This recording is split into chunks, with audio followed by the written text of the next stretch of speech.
Moi, ça va super bien. Je reviens de vacances, je reviens du Portugal comme je vous l'ai dit. Et c'est une destination que je vous conseille. Le Portugal, c'est super beau, très romanesque, plein de couleurs, beaucoup de charme. Les Portugais sont hyper gentils, leurs pâtisseries sont délicieuses. Vraiment, une destination que je vous conseille. Mais on n'est pas là pour parler de ça. On est là pour parler d'une chronique que je vais installer, que je vais essayer d'installer régulièrement sur ma chaîne. La chronique J'ai dévoré ou entre guillemets J'ai lu, puisque effectivement je vais reparler de livres, puisque la dernière vidéo que j'ai fait sur le book haul de juillet, j'ai vu que ça vous a énormément plu. Donc je vais vous reparler de livres. Donc je vais vous présenter les derniers livres que j'ai lus et entre guillemets vous dire si j'ai aimé ou pas. Mais la notation que je ferai à la fin à chaque fois pour vous dire si j'ai aimé ou pas sera un peu en lien avec la gourmandise, parce que voilà, je suis quelqu'un de gourmand. Donc quand je vous dirai que je l'ai boudé, c'est comme si j'ai boudé un plat qui me faisait pas du tout envie. Si je vous dis que je l'ai goûté, c'est que c'était bon, une bonne surprise, mais sans plus, que c'est pas non plus quelque chose d'extraordinaire. Si je vous dis que je l'ai croqué, c'est que c'est quelque chose que j'ai vraiment aimé et adoré. Et quand je vous dirai que je l'ai dévoré, c'est que vraiment c'est un gros coup de cœur. Voilà, donc pour le moment là, j'en ai 4, c'est mes 4 dernières lectures de ces 2 derniers mois. Donc je vous laisse avec, avec la présentation, en espérant que ça vous plaise. Donc, nous commençons cette pile de livres que j'ai lus avec Rivalité de Alison Noël aux éditions Mosaïque, qui compte environ 400 pages. Donc, pourquoi j'avais été attirée par ce livre? Tout simplement déjà par la couverture de 1. Et puis surtout parce que mon gourou que je suis, la booktubeuse que j'adore, Margot Liseuse, en avait parlé, il me semble. Elle avait dit qu'elle n'aimait pas ce genre de lecture et que pourtant elle l'avait apprécié. Donc je m'étais dit pourquoi pas. Et au final, quand j'ai lu le synopsis, le résumé, moi ça m'avait attiré et donc je me suis laissée tenter. Et de quoi ça va parler exactement? Ça va parler de 4 personnes, d'une compétition et les moyens qu'on se donne pour atteindre ses rêves. Voilà, donc ça se passe à Los Angeles, à Hollywood, la ville des stars. Donc vous avez Tommy, qui est un garçon de campagne qui vient à Los Angeles pour faire de la musique, parce que c'est son rêve. Vous avez Leila, qui elle est d'une famille stricte indienne, qui rêve de devenir actrice. Et vous avez ensuite Heather, qui elle tient un petit blog de potins, de choses comme ça, et qui voudrait dépasser ça et devenir journaliste. Et ensuite vous avez Madison Brooke, qui elle est à part, puisqu'elle a déjà réalisé son rêve. C'est une grande star, elle a déjà atteint le plus haut niveau, mais elle cache des secrets. Il y a quelque chose, elle cache une vérité.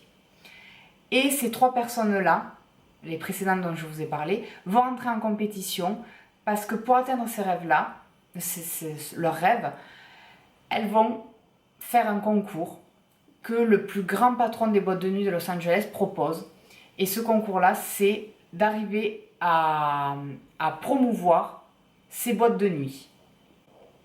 Donc il va leur donner à chacun une de ces boîtes de nuit et il va leur dire: plus vous arriverez à faire de chiffres, plus vous gagnerez de points. Et à la finale, je donnerai le grand prix, qui est une énorme somme d'argent pour permettre de réaliser ses rêves, à celui qui a réussi à faire ceci. Et pour ça, il faut forcément faire venir des stars dans les boîtes de nuit et entre autres, essayer de faire venir la plus grande star du moment, qui est Madison Brooke. Sauf que le souci, c'est qu'à un moment donné, Madison Brooke disparaît et que ces 3 personnes sont soupçonnées. Voilà. Donc, qu'est-ce que j'en ai pensé? Un début plutôt long. Ça se présente, vous suivez chacun des personnages, c'est-à-dire chaque chapitre et c'est le point de vue d'un personnage, même de Madison Brooke. Vous comprenez assez vite que Madison Brooke est loin d'être innocente dans tout ça.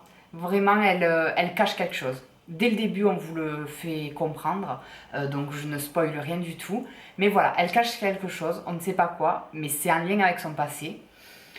Et chaque personnage a une personnalité particulière. Moi, j'ai beaucoup aimé Leila, qui a une personnalité une personnalité de feu et en même temps assez fragile à la fois. Voilà. Donc j'ai beaucoup aimé ce personnage-là. Et par contre, j'ai trouvé le début un peu long. C'est-à-dire que jusqu'à la disparition de Madison Brooke, voilà, on apprend en fait à connaître les personnages et à s'attacher aux personnages. Mais voilà, le petit point négatif, c'est que c'est un peu long. Mais par contre, la fin, on va dire, c'est à peu près ici. C'est une tuerie. Il se passe plein de choses et on attend qu'une chose, c'est d'avoir la suite. Donc, voilà pour celui-ci. Donc, sa notation, c'est à croquer. Voilà. Le livre que j'ai lu juste après Rivalité, et je vous le dis d'avance, c'est un coup de cœur, c'est Ce qui nous lie de Samantha Bailey aux éditions Milady, qui est un petit roman qui fait 280 pages à peu près, et vraiment un coup de cœur. C'est grâce à Margot Liseuse, encore une fois, que je l'ai lu. Oui, c'est mon gourou. Margot Liseuse, c'est mon gourou. Non, sincèrement, je comprends pourquoi elle en parle comme ça. Parce que à l'entendre, c'est son livre par excellence. Et je ne pensais pas que ça me ferait cet effet-là aussi sur moi. Peut-être pas au même point qu'elle, mais c'est vrai que j'ai vraiment eu un gros coup de cœur. Pourtant, il n'a rien de fou en soi. Quand on y réfléchit, je suis sincère, il n'a rien de fou. Mais il y a quelque chose dans l'écriture ou dans l'atmosphère, ou même, je pense, dans le personnage d'Alice, qui fait que c'est une merveille. Une merveille, mais qu'on avale, qu'on déguste avec un plaisir indéchiffrable. Voilà, c'est indéchiffrable. C'est-à-dire que vous ressentez il ne peut pas vous laisser indifférent. Voilà. Donc, de quoi ça parle? Ça parle d'une jeune fille qui s'appelle Alice, qui a le don de voir les liens entre les personnes. C'est des fils lumineux qui relient les gens et elle les voit. Voilà, donc elle peut savoir si telle personne aime telle personne ou si cette personne trompe telle ou telle personne. Et donc justement, elle utilise ce don-là pour, entre guillemets, pour dénoncer les tromperies, pour dénoncer, entre guillemets, les mensonges et les choses comme ça. Jusqu'au jour où quand même, elle trouve pas ça sain et qu'elle veut essayer d'avoir une vie à peu près normale. Et donc, elle va rentrer dans une entreprise, tout ce qu'il y a de plus classique. Mais, petit hic, c'est que le patron de cette entreprise, quand elle le rencontre, eh bien, elle ne voit aucun lien sortant de lui. Elle ne voit pas ces liens. Son don ne marche pas sur lui. Et elle ne comprend pas pourquoi, elle ne sait pas. Et en plus, cet homme-là va l'attirer, va l'intriguer. Et donc, il va se passer toute une histoire entre deux pour démêler tout ça. Et c'est donc une histoire d'amour, de vérité, légèrement fantastique parce qu'il y a ce don, mais ça passe au second plan. Vraiment, c'est quelque chose qui ne reste pas du tout dans le bouquin. C'est pas ça qui prime. Mais ça apporte un certain charme. Voilà, ça apporte du charme. Et surtout, le personnage d'Alice est très touchant. Et surtout, je me suis sentie très proche de ce personnage. Parce que les questions qu'elle se pose sur l'amour, sur la vérité, sur l'avenir, tout ça, j'avais l'impression de m'entendre réfléchir. C'est ça, voilà. C'est-à-dire qu'à des moments, j'avais l'impression de m'entendre réfléchir. Et ça m'a fait énormément de bien. Puisque j'ai eu certaines réponses en le lisant. Donc voilà. Et comment ça se présente? Vous lisez... ça se passe, c'est des petits passages qui parlent soit du passé, soit du présent, soit du futur. de Alice, bien sûr. Hein. Donc vraiment, je vous le conseille. Il coûte pas cher. Voilà, j'ai même le prix là encore dessus. 8,20 €. Je l'ai dévoré en une journée ou deux, parce que j'ai dû peut-être m'arrêter parce que je devais faire quelque chose. Mais je l'ai dévoré, vraiment. Donc ça y est, la notation, vous le savez, c'est j'ai dévoré. Donc voilà, vraiment je vous le conseille à 1000%. Et merci Margot liseuse de m'avoir fait découvrir cette merveille, c'est vraiment une perle. Et après ce gros coup de cœur, j'ai voulu enchaîner sur un livre, sur une trilogie dont on a parlé énormément, mais qui honte à moi jusqu'à présent je n'avais pas lu, mais c'est chose faite. Et surtout qui va sortir en film. Donc je me suis dit, il faut absolument que je le lise avant que le film sorte.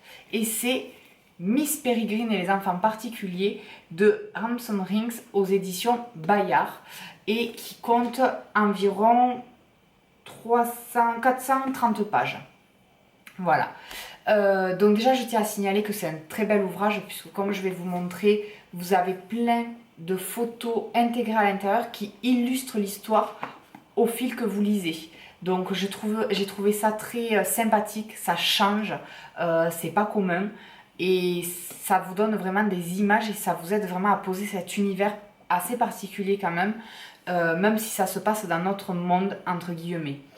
Et ça se passe surtout aussi à une époque très intéressante puisque ça parle aussi beaucoup de la Seconde Guerre mondiale, des nazis et de toute cette horreur qu'il y a pu y avoir à cette époque.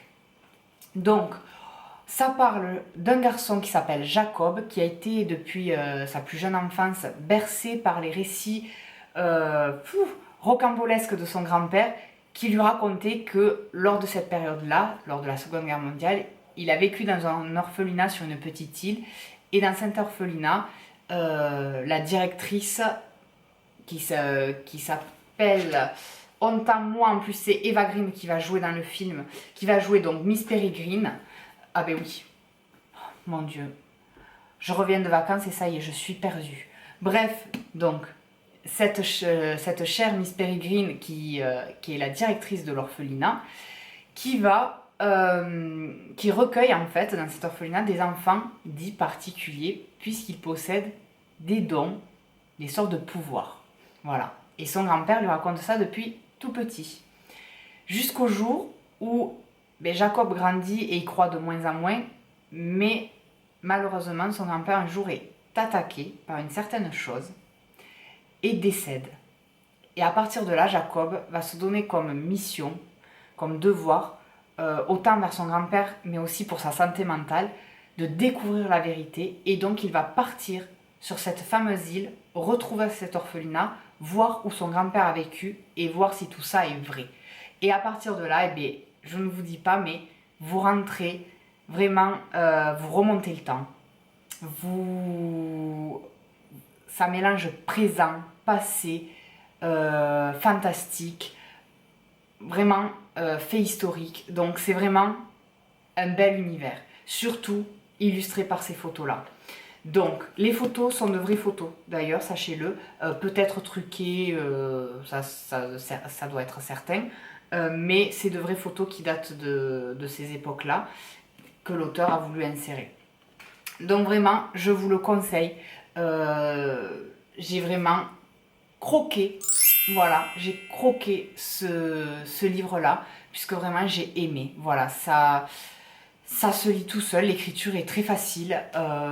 C'est en plus, même s'il y a 430 pages, c'est quand même une écriture assez large, donc c'est rapide à lire. Voilà, donc je vais lire la suite, mais je vous le conseille. Et surtout, on parlera un peu plus tard du film quand je l'aurai vu. Et le dernier livre que j'ai à vous présenter, que j'ai lu, c'est Six of Crow de Leigh Bardugo. J'espère que ça se prononce comme ça, aux éditions Milan, et qui compte 560 pages environ. Donc là, on est dans un univers complètement inventé. L'auteur a vraiment su insuffler tout un univers, tout un code vraiment dans ce monde-là, et un code assez sombre. Voilà, c'est assez sombre, froid, moderne et ancien à la fois. Voilà, c'est vraiment, vous avez le côté pavé, les côtés un peu, les maisons à l'ancienne, des choses comme ça, vraiment le côté un peu ouais, Moyen-Âge un peu. Ça me fait penser un peu l'ambiance, l'atmosphère des rues. Me fait penser un peu au chemin de traverse de Harry Potter. Voilà, un peu dans ce style-là, mais plus sombre. Donc, on pourrait dire je ne sais plus comment ça s'appelle d'ailleurs, pas le chemin de traverse, mais l'allée des embrumes. Voilà. Donc, ça me fait penser à ça. Et en fait, on va suivre plusieurs personnages. Là, pareil, comme pour Rivalité, chaque chapitre va être un personnage, le point de vue d'un personnage. Donc vous avez Cass Breaker, qui est le chef, entre guillemets, de ce groupe-là, qui est un génie dans l'art de la subtilité, de voler, de plein d'idées, vraiment un génie. Vous avez après Inès, qui est on va dire son bras droit, qui est vraiment une fille qu'on n'entend pas. On l'appelle, dans le livre, il l'appelle le spectre parce que personne ne l'entend arriver, personne ne la voit arriver. Elle est très discrète, elle sait tout escalader, vraiment une acrobate de haut vol. Mais sans pitié. Donc attention. Et ensuite, vous avez Nina, comme autre fille, qui est une grisa. L'ordre des grisas, en fait, ce sont des personnes qui ont une certaine faculté, donc des dons, voilà. Donc je ne vous dis pas quel don elle a, etc. Je vous laisse le découvrir. Et ensuite, vous avez aussi Mathias, qui est un soldat assoiffé de vengeance. On ne peut pas résumer mieux. Et vous avez aussi Jasper, qui est un tireur d'élite hyper doué. Tout ce qui, quand il tire, ça va dans le mille sans faute. Et en dernier, vous avez Willa, qui lui est un jeune homme des beaux quartiers, voilà, de famille aisée, noble, qui au final a fugué pour se retrouver dans le Barrel, dans les bas-fonds de la ville c'est Catardam, et donc pour se retrouver avec cette bande-là. Pourquoi? Eh bien, vous le découvrirez. Mais en tout cas, cette bande-là a été réunie pour une quête impossible, pour entre guillemets éviter le chaos dans leur région et dans leur monde. Donc c'est d'infiltrer un certain palais des glaces qui est normalement imprenable parce qu'ils doivent dérober quelque chose qui se trouve dans ce palais-là. Voilà. Et donc c'est toute une aventure. Les personnages sont super bien travaillés. Ils ont tous une histoire, ils ont tous un passé, tous une personnalité différente qui évolue tout au long du livre et tout au long au fur qu'ils ont des interactions les uns avec les autres. Donc vraiment, très bon livre, très bonne écriture, très bon personnage. Là, les personnages sont beaucoup plus poussés que Rivalité, par exemple. Là, c'est vraiment un autre niveau. Et l'ambiance est vraiment top. Cette ambiance, oui, assez sombre, assez glauque, un peu malsain, mais en même temps avec de la profondeur. Voilà, et c'est ça qui apporte une certaine tendresse aussi à ces personnages et à ce roman-là. Donc, comme vous pouvez le constater, l'auteur a fait ça bien puisqu'il vous présente chacun de ces personnages par un portrait, ou par une représentation. Il vous met la carte de son monde et la carte du palais des glaces. Voilà, du palais de glace, pardon, excusez-moi. Donc, verdict, j'ai dévoré. Voilà, sauf, je l'avoue, un tout petit peu à un moment donné, j'ai trouvé que ça ralentissait, que c'était trop basé sur certains personnages. Mais au final, on comprend qu'on en a besoin pour aimer ces personnages-là et pour vraiment avancer avec eux dans cette aventure et les soutenir jusqu'au bout. Même s'ils sont pas tous tendres, même si au final, ce sont des hors-la-loi, des mauvais. Mais des mauvais avec plusieurs côtés. Voilà, c'est ça que j'ai aimé, c'est que on ne peut pas être que mauvais ou que bon. Dans la vraie vie, ça se passe pas comme ça. Et bien là, c'est comme ça que ça se passe. Donc, j'ai adoré. Voilà, donc je vous le conseille. Et voilà, la vidéo est finie. Je vous ai présenté tous les livres que j'avais lus ces derniers temps. Si vous avez aimé, n'hésitez pas à me le dire et je vous en referai. Mais de toute façon, je compte vraiment faire beaucoup plus de vidéos sur les livres parce que je vois que ça vous plaît. Et pour les autres qui adorent la beauté, ne vous inquiétez pas non plus. Je vais continuer de faire des vidéos sur la beauté, mais je vais insérer un peu plus ma deuxième passion qui est les livres. Donc voilà. N'hésitez pas donc à mettre des pouces, des commentaires et je vous dis à vous abonner aussi. Et je vous dis à très bientôt pour une autre vidéo et je vous fais plein de gros bisous. Et à très vite.